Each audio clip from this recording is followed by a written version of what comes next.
Evangelho segundo Lucas. Vamos estar iniciando o nosso módulo nesta aula aí, abençoada, sobre o Evangelho segundo escreveu Lucas. É um evangelho bem interessante porque Lucas, além de médico, o seu formato de escrever e o seu formato dele colher as informações a respeito da pessoa de Jesus e todos os seus feitos, é o formato de um historiador. Então a gente tem essa marca no Evangelho de Lucas.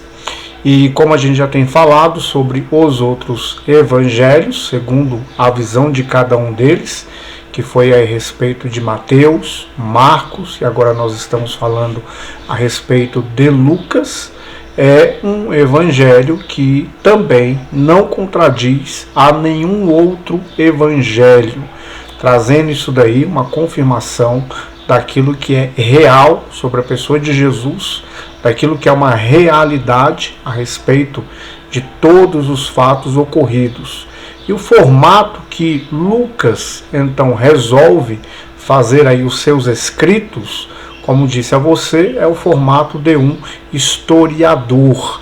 E este formato de historiador parte também do princípio da veracidade e parte do princípio a respeito de coleta de dados, de informações. Então Lucas, ele fez isso aí, ele saiu perguntando para as pessoas o que elas ouviram, o que elas viram, então ele passa a escrever o seu evangelho, tá bom?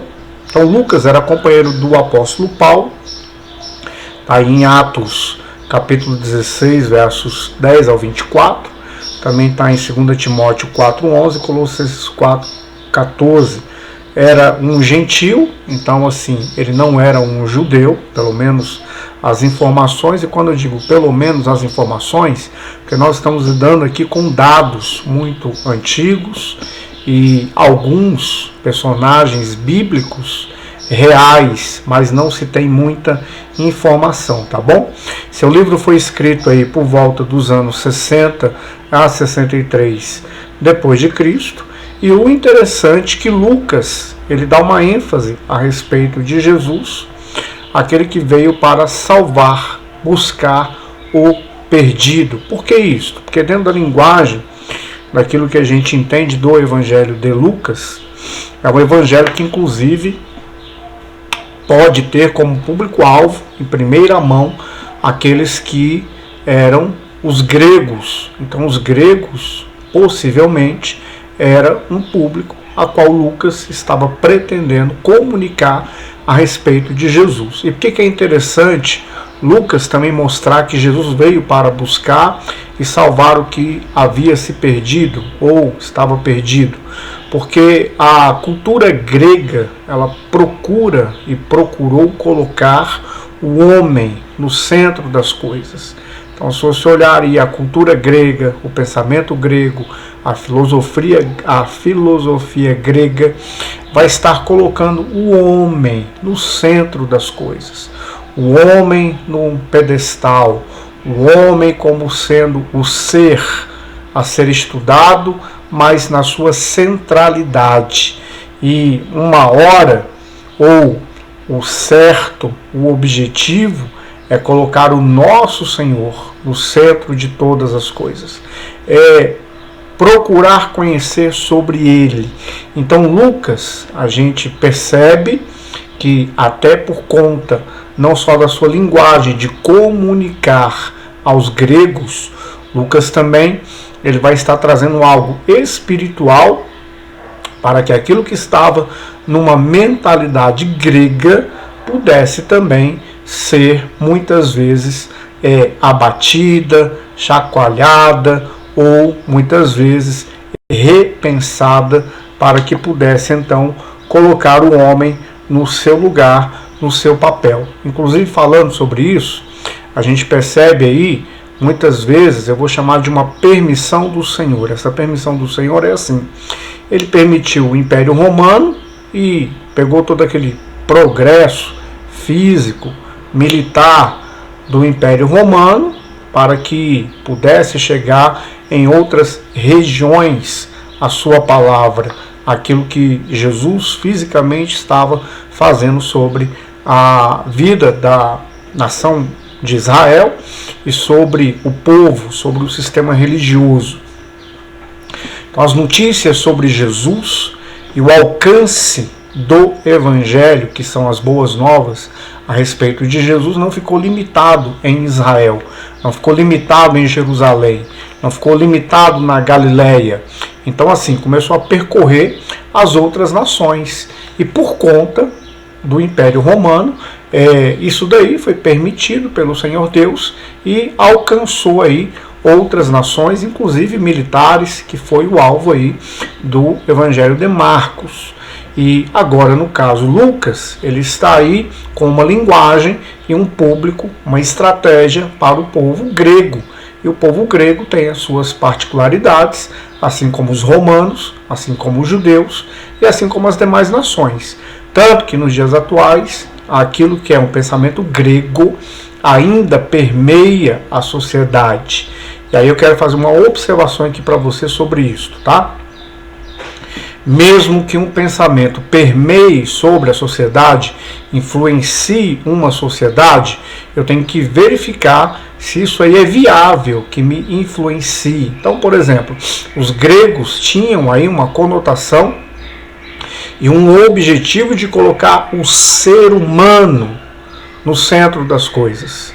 É viável a gente colocar cada um de nós num pedestal? É viável colocar cada um de nós no centro das coisas? É viável Deus realizar todos os desejos do coração de um ser humano e como se Deus então fosse o servo e nós fôssemos os senhores? É viável? Não é viável. Então, há um tipo de ensinamento, e no caso aqui citado, falando para você a respeito de uma mentalidade grega, e que ela não é viável, tá bom? Lucas, do capítulo 1 até o capítulo 4, vai reafirmar aí a questão do nascimento de João Batista, e também outras situações a respeito de Jesus. Lucas capítulo 4 até o capítulo 19, a gente tem algumas coisas aí bem interessantes. Então, por exemplo, a primeira refeição em Nazaré, depois de ter iniciado com sucesso o seu ministério, Mateus 4, 23, 25, ele volta à sua cidade natal. E na sua cidade natal, Jesus ele foi rejeitado, tá bom? A cura da sogra de Pedro, nós temos a escolha dos apóstolos. Lucas relata, Lucas 6, versos 12 ao 16, relata um passo importante no ministério de Jesus, que é a escolha dos 12 apóstolos. Isto após uma noite inteira de oração. E olha só, Jesus orou, então eu devo orar. Jesus tomou decisão, a gente não sabe o que ele orou. Será se Jesus passou 1 hora orando por cada escolhido seu ali no outro dia? O importante é que ele orou. E eu acredito que a sua oração fez com que ali os escolhidos, eles tiveram uma conexão porque estavam debaixo de uma oração. Isso aí nos traz um ensinamento, que é o seguinte: você deve crer que a oração é uma arma espiritual. E a oração é uma intimidade, comunicação com Deus. E o próprio Jesus assim o fez. Próprio Jesus. E ele passa a noite inteira orando. E ele escolhe ali os seus apóstolos. Então, Jesus ele ora. Eu acredito no poder da oração. E eu posso, inclusive, crer que, por conta disto, facilitou o aceite dos apóstolos. Porque pensa comigo. Aparece um homem aqui que eu já estou ouvindo falar dele, que é Jesus. Mas ele chega para mim e diz assim: vem, segue-me, e eu de imediato vou. Então, para que isto ocorra, eu creio que, antes de mais nada, houve aí o poder da oração de Jesus. O que nós aprendemos sobre isto? Que se você orar, mesmo que você não veja hoje os sinais daquilo que você está orando, e se você orar pelas pessoas, e depois que você fizer isto, você então der o outro passo, que foi o que Jesus fez, ele deu o outro passo, e no outro passo que ele deu foi justamente fazer o chamado para os discípulos, e eles ali assim aceitaram, tá? Lucas capítulo 7, verso 11 ao 18, a respeito da ressurreição do filho, da viúva. Lucas capítulo 8, verso 1 ao 3, vai falar a respeito das mulheres no ministério do Senhor, que não é muito citado na questão das escrituras sagradas, nem na velha aliança, nem na nova aliança. Na nova aliança talvez fale um pouco mais, mas no ministério ali de Jesus, havia ali homens, haviam mulheres, muitas vezes elas não são citadas ali da mesma forma que os apóstolos são, mas haviam as mulheres. E para muita gente que vai se surpreender, talvez, a quem pensa que Jesus fez voto de pobreza, que ele rejeitou todo tipo de dinheiro, igual tem muita gente que às vezes rejeita uma teologia da prosperidade e se agarra numa teologia da pobreza. E tem gente que rejeita a teologia da pobreza e se agarra na teologia da prosperidade. Qual a minha orientação? Se agarra em Jesus, que é melhor. Agora, o ministério de Jesus tinha dinheiro? Tinha dinheiro, tanto que ele tinha um tesoureiro chamado Judas. Para que é que ele teria um tesoureiro sem dinheiro no seu ministério? Não tem cabimento, tá? Então, essas mulheres, inclusive, ajudavam a respeito de questões financeiras, com as suas ofertas, muitas vezes até estavam vendendo alguma coisa, e o ministério assim sendo tocado, tá bom? Rejeição de Jesus pelos samaritanos, Lucas 9, 51 ao 56. É interessante aí a respeito de rejeição, e Jesus ele é muito estrategista numa questão de quando ele conversa, relatado em João, com a mulher samaritana. E com a mulher samaritana, Jesus conversa sós com ela, e ali ele ganha o coração daquela mulher samaritana, principalmente porque os samaritanos não conversavam com os judeus e vice-versa. Então Jesus ele vem e quebra esta barreira, ele quebra o muro de divisão que havia entre os samaritanos e os judeus. Você vai ver logo depois que Jesus morre, ressuscita, o Espírito Santo ele vem sobre as vidas, e um dos locais aonde o Espírito Santo conduz e começa a fazer uma grande obra é justamente em Samaria, que era a terra dos samaritanos. Então assim, Jesus ele usa de uma estratégia, ele usa de amor, mesmo que por ele ter vindo em corpo humano e sendo judeu, ele foi rejeitado, mas ele não desistiu dos samaritanos, tá bom? Missão dos 70, abrindo também inclusive um leque, porque há quem pense que ele só andava com os 12, e não é uma verdade.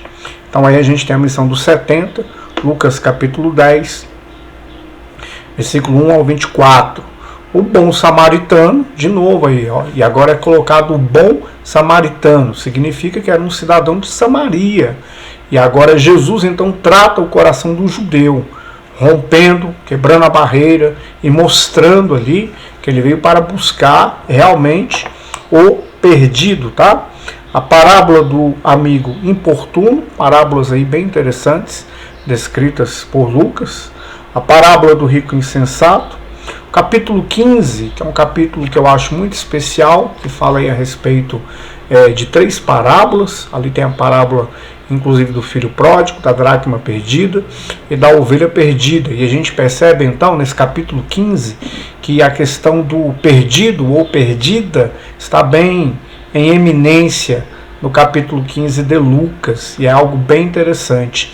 Então assim, como é que nós seres humanos lidamos com as perdas e nós valorizamos aquilo que nós perdemos?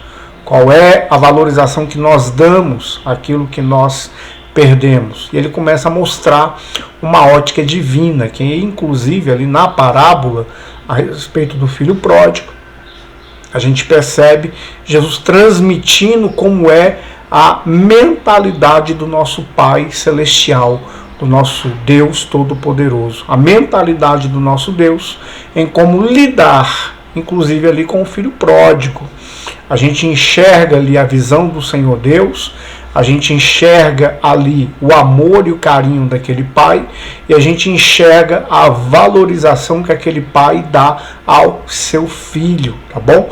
E é uma parábola, inclusive, bem latente ao meio de tanta coisa que a gente vive hoje, onde muitas vezes as coisas estão tomando uma importância muitas vezes maior do que as pessoas, tá? O rico e Lázaro, que também é uma história bem interessante, até porque eu queria que você, a respeito de Lázaro aí, nessa história do rico e do Lázaro, observasse como é, inclusive, um método que eu particularmente uso a respeito do ensino da teologia das Escrituras Sagradas. Nós temos um nome aqui chamado Lázaro, e quando há um nome assim, eu procuro qual é o significado dentro da raiz. Então Lázaro, que significa El-Azar, que significa Deus é o meu ajudador. Então aqui a gente tem um rico, e daí muita gente criou aquela teologia, então o rico, ele está perdido, o rico, ele está sem salvação. Não. Agora, a pessoa que coloca a sua dependência na riqueza e não reconhece Jesus como o Senhor e Salvador, pode ser ele rico, pobre, miserável, ele tem que colocar a sua dependência e reconhecer Jesus. Agora, olha só, o ponto aqui não é o rico e Lázaro, é o rico e aquele que se chama Deus é o meu ajudador. Este Deus é o meu ajudador é o nome de Lázaro, El-Azar, aquele que Deus ajuda. E na parábola contada, eu quero que você releia ela, está aí Lucas, capítulo 16, verso 19 ao 31. Agora leia enxergando isto, que Lázaro é o significado de aquele a quem Deus ajuda, o ajudador de Deus, El-Azar. A cura dos 10 leprosos, Lucas 17, verso 11 ao 19. E quando a Bíblia fala assim 10, significa uma totalidade. Por quê? Porque numa linguagem hebraica, numa linguagem que tem um significado espiritual, porque o hebraico é um idioma espiritual e principalmente o antigo, a fonte original, o 10 está ligado à totalidade. A 10ª letra está ligado à totalidade. Os 10 mandamentos está ligado à totalidade. Tem um significado espiritual. Então aqui, olha, os 10 leprosos. Eu acredito que isso aqui aconteceu de forma literal. Foram realmente 10 leprosos. Mas quantos voltaram? Parábola do juiz iníquo, Lucas 18, verso 1 ao 8. Então, olha, uma parábola que nos dá um ensinamento de uma perseverança em orar. E Jesus, na ótica de Lucas, ele traz aí uma visão bem interessante, porque Jesus ele mostra no cotidiano como é que o ser humano age, como é que Deus age, como é que o ser humano pensa e como é que Deus pensa e executa. Então não fica aquela alienação, não fica aquela distância entre o nosso Pai e o ser humano, porque Deus é um Deus conosco, Ele é um Deus presente, tá bom? Capítulo 19 de Lucas vai falar a respeito de Zaqueu, e aí a partir do capítulo 19 até o 24 vai falar a respeito de Jesus, chorando sobre Jerusalém. Capítulo 20, vários incidentes, motivados inclusive pelos anciões e religiosos ali da época. Judas, o traidor, no capítulo 22. Então Lucas ele vai detalhando, e o seu evangelho é muito rico em detalhes, tá bom? Para os alunos que são aí online, exercício, você vai escolher uma das parábolas citadas, ou uma das histórias de Jesus que está em Lucas. Você vai escolher assim, escolher a parábola tal, e você vai dar a sua visão a respeito desta parábola, que você acha, olha, eu acho que Jesus está falando a respeito disto, e eu aprendi sobre isto nesta parábola, eu compreendi isso. Então, para vocês que são alunos aí 100% online, esse daí é o nosso exercício do Evangelho segundo escreveu Lucas. Deus te abençoe em nome de Jesus.